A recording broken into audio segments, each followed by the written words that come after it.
ভ্রমণ করার একমাত্র পথ, একমাত্র রাস্তা বুড়িচং ব্রাহ্মণপাড়াবাসীর হৃদয়ের রাস্তা আমাদের মিরপুর থেকে সেই শাসনগাছা পর্যন্ত।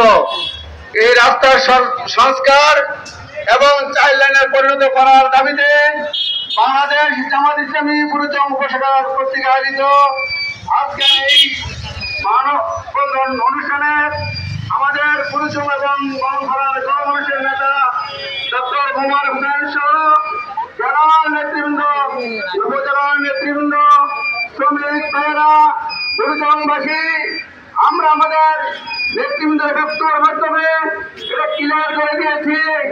আমরা জানিয়ে দিয়েছি যে এই রাস্তা দিয়ে প্রতিদিন বুড়িচং এবং ব্রাহ্মণপাড়ার 4 লক্ষ মানুষ আসা যাওয়া করে। দীর্ঘ 1 বছর এই রাস্তাটি বেহাল অবস্থায় পরিণত হয়ে আছে। এই রাস্তাটির মধ্যখানে মাছ চাষ করার মতন, জমি চাষ করার মতো অবস্থা হয়ে আছে। আমরা বারবার দাবি করার পরও এই রাস্তাটি সংস্কার হচ্ছে না, এই রাস্তাটি মেরামত হচ্ছে না। আজকের এই মানববন্ধন থেকে দাবি করতে চাই, অল্প সময়ের মধ্যে যদি এই রাস্তার মেরামতের কার্যক্রম শুরু করানো হয়, বুড়িচং এবং ব্রাহ্মণপাড়াবাসীকে নিয়ে এমন আন্দোলন করে তোলা হবে, সেই আন্দোলন ঠেকানোর মতন প্রশাসনের শক্তি নাই, প্রশাসন ছাড়বে না।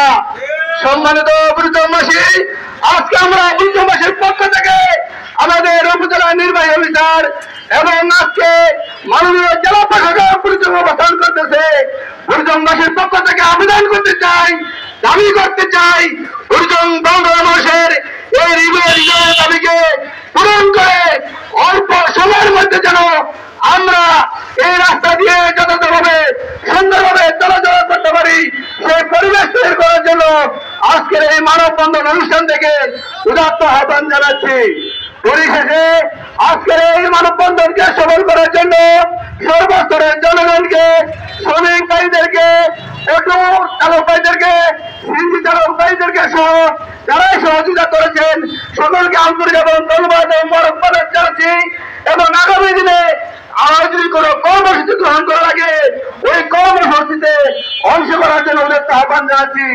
সংগ্রামী বুড়িচংবাসী, আপনারা জানেন আজকের মানববন্ধনে অংশগ্রহণ করতে রাজনীতি ব্যক্তিত্ব, শিক্ষক বৃন্দ, শ্রমিক কল্যাণের মানুষেরা, ছাত্র যুবকেরা এটা প্রমাণ করেছে যে বুড়িচংয়ের এই বেহাল অবস্থা থাকতে দেওয়া যায় না।